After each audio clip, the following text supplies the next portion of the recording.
जब ये नहाने के लिए नदी पर जाता है तो घर का कूड़ा कचरा इकट्ठा करके टोकरी भर के रखना, छत पर चढ़ जाना। जब ये स्नान करने के लिए नदी पे जाएगा तो उसके सर पर ये कूड़ा कचरा डाल देना। माता लुई ने कबीर जी के आदेश का पालन किया। दूसरे दिन जब वो नहाने के लिए नदी पर जाने लगे तो उन्होंने ऊपर से उनके शरीर पर कूड़ा कचरा डाल दिया। अब जैसे ही कूड़ा कचरा शरीर पर गिरा तो उस राजा का नाम था बलक बुखारा। तो राजा के अंदर का बुखारा जाग गया, कहने लगा कि कौन है कमबख्त, अगर मैं अपने बुखारे में होता तो सर कलम कर देता। जैसे ही माता लुई ने राजा के मुखार से यह बात सुनी तो वो काँप उठी, जाकर कबीर जी से कहने लगी कि आपने सही कहा, अभी तक इसके अंदर का बुखार उतरा नहीं है, इसके अंदर का अहंकार कम हुआ नहीं है, इसलिए देने के लायक नहीं है। फिर कई साल ये सेवा तक चलता रहा। जब एक दिन कबीर जी ने खुद उसे देखा और माता लुई से कहा कि देखो अब ये देने के लायक बन चुका है। तो माता लुई ने कहा कि मैं कैसे मान लूँ, उस दिन तो इसने ऐसी बातें की, तो अब मैं कैसे मान लूँ कि ये देने के लायक बन चुका है। तो कबीर जी ने कहा कि देखो उस दिन तुमने क्या डाला था इसके शरीर पर, घर का कूड़ा कचरा। आज तुम एक छोटे बच्चे की गंदगी को, उसकी टट्टी को भर कर रखना टोकरी में, जब सुबह ये नहाने के लिए नदी पे जाएगा तो उसके शरीर पर डाल देना। माता लुई ने वैसे ही किया। जब सुबह राजा नहाने के लिए नदी पे जा रहा था तो ऊपर से छत से उसके शरीर पर उस टट्टी का, उस गंदगी का जो कचरा था वो डाल दिया।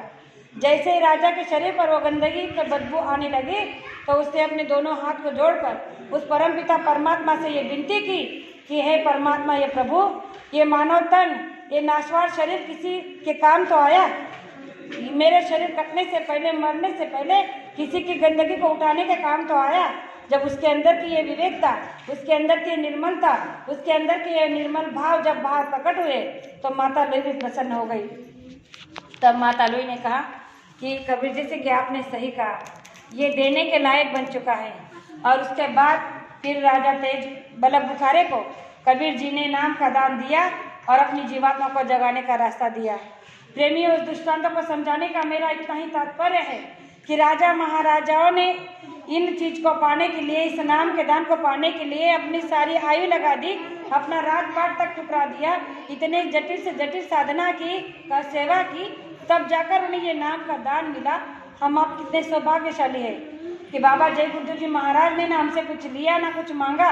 अगर मांगा है कुछ तो हमारे अवगुण, हमारी बुराइयाँ, उन्हें चढ़ाकर उन्होंने कहा कि मैं तुम्हारे कर्मों की माफ़ी कराना चाहता हूँ, लेकिन फिर भी आज का मानव इस बात को मानने के लिए तैयार नहीं है। तो प्रेमियों, हम आपको इस बात को समझना चाहिए कि ये किराए का मकान कुछ दिनों के लिए मिला है। जब एक दिन इसका समय पूरा हो जाएगा और इस दुनिया से जब हम चला जाएंगे तो मरने के बाद आपको कोई याद नहीं रखेगा। गुरु महाराज ने कहा कि आपकी पत्नी जो आपसे बहुत प्यार करती है वो भी आपको 1 महीने तक याद रखेगी, बाकी बाद में सब भूल जाएंगे। तो जो स्वार्थ का संसार आपको मिला है, इसमें आपको निस्वार्थ होकर केवल और केवल सद्गुरु से प्रेम करना है। स्वार्थ से भरे संसार में आप जितना फंसोगे उतना आपको दुख मिलेगा, क्योंकि संसार का नाम ही दुख है। तो गुरु महाराज ने कहा कि संसार से सार अगर निकालना है तो आपको सत्संग में जाना चाहिए, संत महात्मा के वचनों को सुनना चाहिए, ताकि आपका जीवन आप सफल और सुफल बना सकते हो। आज का इस कलयुग का जो घोर समय चल रहा है, मलिन कलयुग का ये जो समय चल रहा है, ये बड़ा ही कठिन चल रहा है। ऐसे कठिन और मलिन समय में हम आपको पता नहीं है कि हमारे आपके साथ क्या क्या होने वाला है। अभी अभी जो आपने 2 साल का प्रकृति का प्रकोप देखा कि कोरोना जैसी महामारी जब आई देश और दुनिया में, तो उसने क्या कोहराम मचा दिया है। अरे एक प्रेमी भी घर से बाहर नहीं निकल सकता था।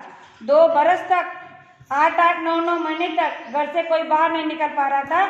यानी कि गुरु महाराज ने जो कहा था कि एक समय देश और दुनिया में ऐसा आएगा कि जहाँ का चक्का वहाँ रुक जाएगा। एक बीमारी ऐसे आएगी कि ना बेटे बाप माँ को छू सकता है, ना माँ बेटे को छू सकती है, ना पति पत्नी को छू सकता है। यानी कि आपके आंखों के सामने आपके परिवार के लोग तड़प तड़प कर मर जाएंगे, लेकिन आप उन्हें छू भी नहीं सकते। ऐसी भयानक बीमारी आएगी, तब आप क्या करोगे? प्रेमियों, तब हमने केवल सुना था, लेकिन उस हकीकत को हमने आज सबने आजमाइश की है। कोरोना की महामारी हर गांव में, हर घर में आई, हर घर के